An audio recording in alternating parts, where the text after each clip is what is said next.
O universo ainda é um poço de mistérios hoje em dia, e as mais brilhantes mentes do nosso planeta tentam a todo custo compreendê-lo na sua totalidade. Sempre existiram dúvidas, pois o nosso conhecimento ainda é muito limitado para a imensidão do cosmos. Por isso, hoje dar-vos-ei a conhecer uma das maiores teorias da física moderna de hoje em dia, a teoria da relatividade geral de Albert Einstein. Segundo a teoria da gravitação universal de Newton, a intensidade da força de gravidade que um corpo sente em relação ao outro é igual à multiplicação das massas de ambos os corpos dividido pela distância entre eles. Isso tudo em função de uma constante, a constante de gravitação universal. Problemas desta teoria começaram a surgir ao longo dos anos, como por exemplo, o facto da única coisa que influencia a gravidade é a massa dos corpos. No entanto, acabou-se por descobrir que a luz também é influenciada pela gravidade, mas a luz não tem massa. Logo, como é que isso pode ser explicado?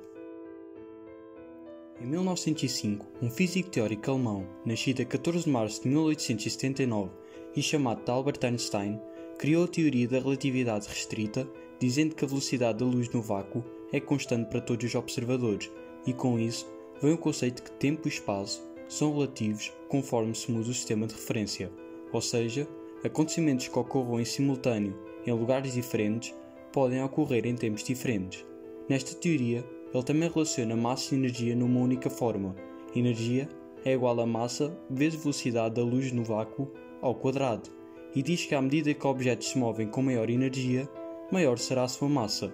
Com isso, acaba por concluir que em velocidades próximas da luz, o ganho de massa seria de tal forma elevado que era necessária uma quantia infinita de energia para continuar a acelerar, e por isso, nenhum corpo com massa pode atingir a velocidade da luz.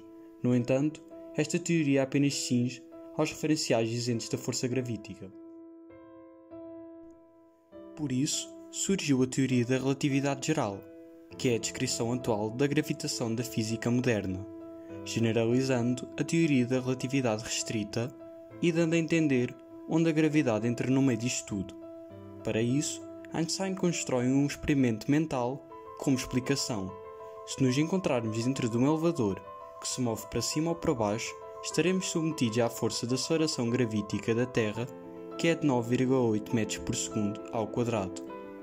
No entanto, se esse elevador se encontrar no vácuo do espaço, connosco lá dentro, e for submetido a uma força de aceleração igual à da Terra, iremos reparar que os efeitos dentro do elevador serão os mesmos na Terra, pois se atirássemos uma bola ao chão no elevador que se encontra na Terra, a bola cairia da mesma maneira que dentro do elevador no espaço.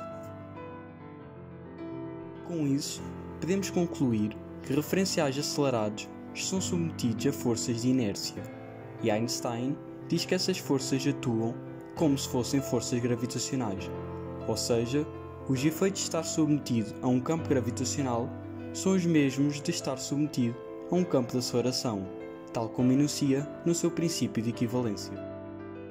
Por exemplo, ao compararmos uma pessoa que se encontra dentro de casa e deixa cair uma bola com outra pessoa que se encontra dentro de um foguete com aceleração e também deixa cair uma bola, o movimento da bola parece ser o mesmo para as duas pessoas.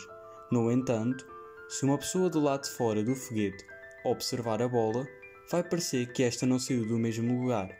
Então, para Einstein, é como se houvesse uma gravidade dentro do próprio foguete, e com isso foi possível concluir que dentro de um referencial acelerado é possível perceber uma gravidade.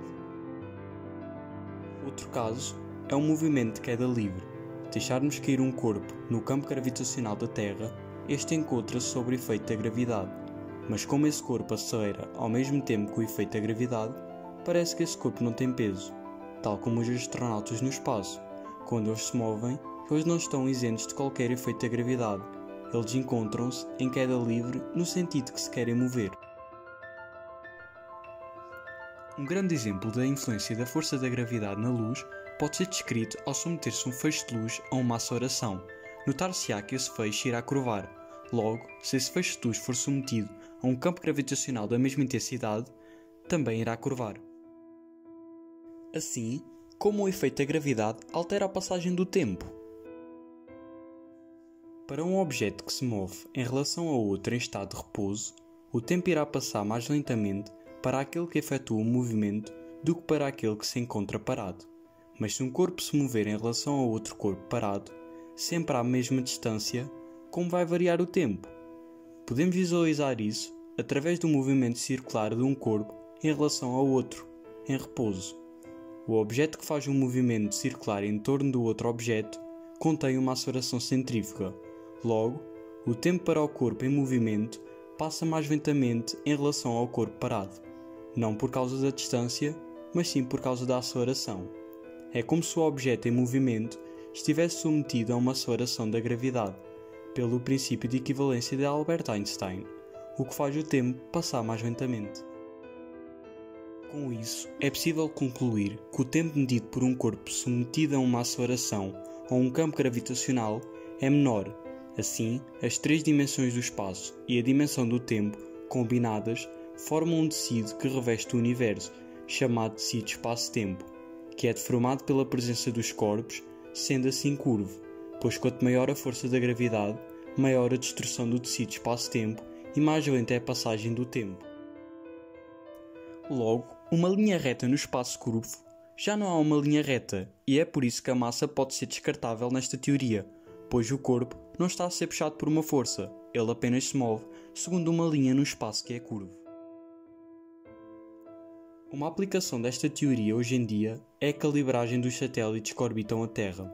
Pela relatividade restrita, devido aos satélites se encontrarem a uma velocidade elevada, o tempo passa mais lentamente, atrasando 7 milésimos de segundo por dia. No entanto, segundo a relatividade geral, ao estarem submetidos a uma força da gravidade menor, por se encontrarem a uma distância maior do centro da Terra, o tempo vai passar mais rapidamente, adiantando 45 milésimos de segundo por dia. Segundo este desfazamento temporal, os satélites adiantam 38 milésimos de segundo todos os dias, que precisam de ser acertados. Apesar de ser uma teoria muito complexa e completa, ainda apresenta alguns problemas, como por exemplo o facto de não explicar o perielo e o movimento de Mercúrio. A explicação dada por Einstein é um cálculo integral errado com aproximações arbitrárias, uma grande falha. A teoria da relatividade geral de Einstein vem-nos dar uma forma diferente de compreender o universo, mudou toda a forma como vemos o mundo e as coisas e vem-nos mostrar que a vida é muito mais do que aquilo que aparenta ser.